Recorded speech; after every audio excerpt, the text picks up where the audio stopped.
The Whispering Cabin. I've had a ton of paranormal experiences, yet the one I had this weekend was one of the scariest. This last weekend, my wife Mary, our 3 young sons, and I were up at the family cabin we purchased about 6 months ago. From day one, we've seen shadows, lights, and movement throughout the place. Everybody went to bed around 10:30, and I went into the kitchen to sneak a bite of the pan cookies my wife made earlier. As I was cutting off a piece, I heard a female voice whisper, "Hey, what are you doing in here?" It immediately unnerved me, and I said, "Mary?" Without turning around. I finally looked, and she wasn't there, so I turned back and continued cutting. I then heard an even louder, clearer female voice whisper, "Hey, are you going to eat a cookie? I want one!" I quickly looked around, and there was nobody there. I quickly hustled to my bedroom and jumped in bed. My wife was still awake and obviously hadn't been in the kitchen asking for cookies. I made myself go back into the kitchen after about 10 minutes to clean up my mess, and I didn't hear anything. The next night, I heard nothing until I got in bed. I was on my side, and I felt a tug on my sleeve. I turned my head to look, and I heard a voice whisper, "Mom?" and then "Dad?" I quickly walked across the hall, and my boys were all fast asleep. I also heard more words that I couldn't make out. I left a recorder running all night in the kitchen, but haven't had the time to analyze it yet. I'll update if anything worthwhile is captured, and thanks for letting me share.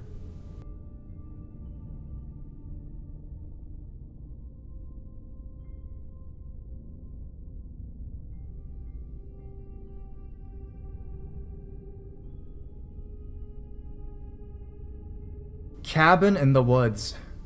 My friends and I rented a cabin in the mountains in Puerto Rico. There was myself and another girl, Abby, then 4 guys. My friend Steve, Abby's brother Dave, and our 2 boyfriends, Danny and Carl. The cabin belonged to a family friend of Carl's. So we arrive and everything is stocked up. Fridge is full and all the cupboards are too.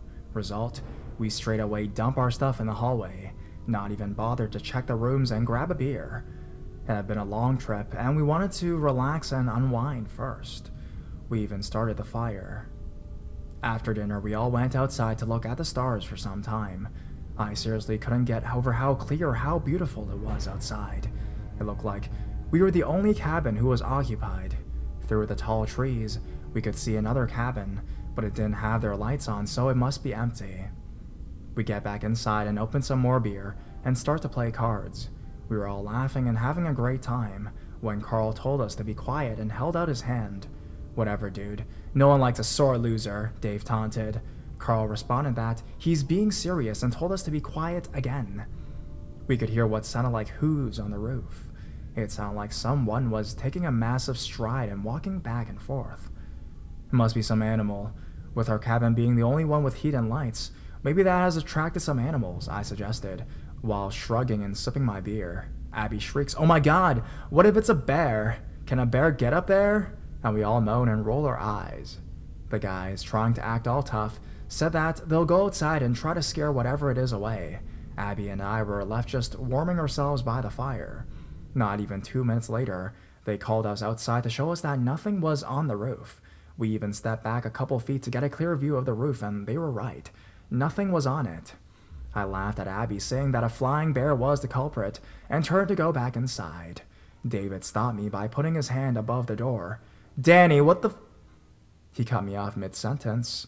He was standing with his arm above the door, staring into the trees. Everyone else was standing still, frozen, looking in the direction that Danny was. I followed his gaze. In the tree right near the clearing of the cabin, I could make out 2 men. They looked like they had hooves on their lower feet and were squatting, holding on to branches. I thought this was the way the trees were designed at first, it being dark, our eyes playing tricks on us and seeing things that aren't really there. I focused in on them again. Then one closest to us moved its arm to get a better grip of the branch above its head, and then they continued to stare at us.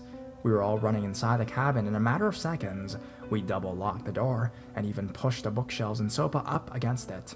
I quickly turned the only light we had on off, and we all had this warm glow from the fire reflecting our terrified faces. We sat by it and discussed exactly what everyone saw. and we each described the same beings. We honestly had beer, vodka, and took a eating breakfast cereal out of the box as we were too scared to head to the kitchen, where there was a window that had no curtains or blinds there. Thank God we didn't open it earlier in the day. We listened to scratching banging on the front door most of the night. The scratching echoed from the kitchen and the hallway, then immediately would start on the front door straight after. The sounds on the roof came back too. No one slept that night. In the morning, we all got the hell out of there. We took to staying in a really shitty, run-down 2-star hotel, but anything was better than the cabin.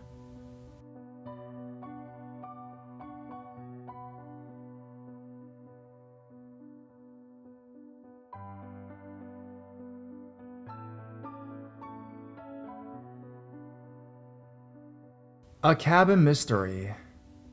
Hello. I felt compelled to share this, since this is my only solid evidence of spirits and ghosts, and it's been lingering in the back of my head ever since. This happened in a cabin way up in the Sierra Mountains. We always used the space as a place for parties, and have had many great times getting wasted. Although aside from the usual joyous atmosphere, I could feel a strange, unsettling presence when I was there. It felt as if someone or something was wanting to be known. The feeling didn't bother me, and I apparently seemed to be the only one who felt the presence. One night, we drank like any adolescences would. Nothing out of the ordinary, just another night at the cabin. We all passed out at around 2 a.m., and I was coherent enough to remember saying goodnight to my friend sleeping beside me. He was on the rug, and I was on the couch parallel to this rug. I remember waking up and it was still dark. I was gathering myself, wondering why I was suddenly awoken. I slowly lifted my head from the pillow and looked towards my friend. What I saw baffled me. I looked over to see my friend standing upright, straight as a pencil, looking down at his sleeping body. Utter confusion mixed with fear rushed through me in a millisecond. The sight was burned into my retinas, and before I could respond, it was like my body was sedated, and I could not lift a finger. My lids grew heavy and I lost consciousness. I woke a second time and could not even lift my head, only to see this upright figure had migrated to the kitchen, back facing me, just staring out the window. This time, all I felt was anxious fear as my body slipped out of consciousness. I awoke to a bright and sunny morning, a complete 180 from the night, and my friends were as chipper as ever and everyone seemed fine. I was relieved, and upon explaining to them I could see on their faces they only half believed my account. Sorry, I tried to condense it as much as I could. So, any thoughts? Similar experiences even?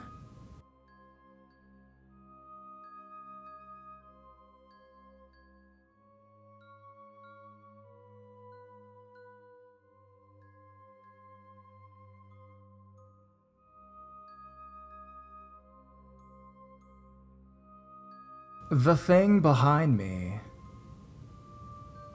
I already posted this in a shorter form to my blog, but then I found the subreddit, so I thought I'd write a slightly longer version for you guys. When I was little, my dad was self-employed as an electrician and engineer, and he often got hired by a camp up in the north woods of Wisconsin to help them install electricity and lighting in their buildings. My parents would go up there for weeks at a time and take me with them. This camp was like a second home to me, and all the old-timers working at the camp knew me as John's kid. Once I got old enough, my parents started enrolling me at the summer programs at the camp so that I'd have something to do while my dad worked. When I got to the 11 to 13 age group, the program available was a sleepaway camp one, where you stay in cabins with other kids for 2 to 3 weeks. By that time, I knew the camp like the back of my hand, and this was a big camp too. I knew every nook and cranny, and I had no fear whatsoever of walking around after dark. And up there, when the sun went down, it got really dark. But it was no big deal to me. I was completely comfortable. Anyways, the cabins for the 11 to 13-year-olds were in their own section of camp, with their own assigned bathroom. The cabins themselves were very simple, one-room structures, so the bathroom was a separate facility, and you had to walk there with a flashlight if you needed to go in the middle of the night.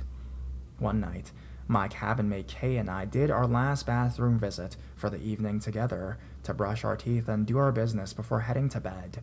On our way back to the cabin, she was walking a little bit ahead of me because I was dawdling and looking up at the stars.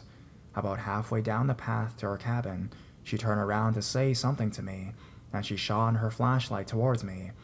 I was kind of blinded by her suddenly turning the light to me, but I still saw her face as it went from cheerful and calm to twisted in horror and terror.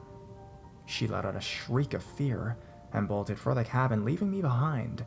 She was kind of a socially awkward joker, so I thought she was just being weird and maybe trying to play a trick on me. Struggling, I continued to the cabin after her, figured that she'd be waiting for me there and try to jump scare me or something like that. When I finally got to the cabin, however, I found a very different story. Kay may have been a joker, but you could always tell when she was messing with you. She had a terrible poker face. She'd always start cracking up. Instead of finding her snickering or trying not to laugh, I found her on the floor, buried in her cabin counselor's arms and sobbing hysterically. "What's going on?" I asked, totally confused now. When she looked up at me, her face was still full of terror. "That wasn't you, right?" she asked. "You aren't playing a trick on me, right?" "What trick?" I asked. "I thought you were playing a trick on me." "There was something standing right behind you," she told me, still sobbing and trembling. "It was huge. It looked like a big silver dog. You really didn't see it?" Now, there are no wolves in that area anymore, and I knew the camp well enough to know that nobody living or working there had a dog. The only large wildlife in the area are deer, bears, and maybe the occasional coyote, but they never come this far out of the woods and into the camp. In that area, there'd be nothing for a bear or a coyote to eat anyways, since we weren't allowed to have food in or around the cabins. The next day when the sun was up, Kay showed me exactly where she saw the creature. There weren't any bushes or anything else that could have been confused for a big silver animal, just trees and dirt. The way she described it, it was almost as big as me, and I wasn't exactly a tiny kid. Anyways, I've never been able to figure out what was standing behind me that night. The cabin counselor dismissed it as Kay making up stories, but I saw the fear in her eyes. She wasn't lying. She really did see something. Has anyone else had an experience like this with a big silver creature in the woods?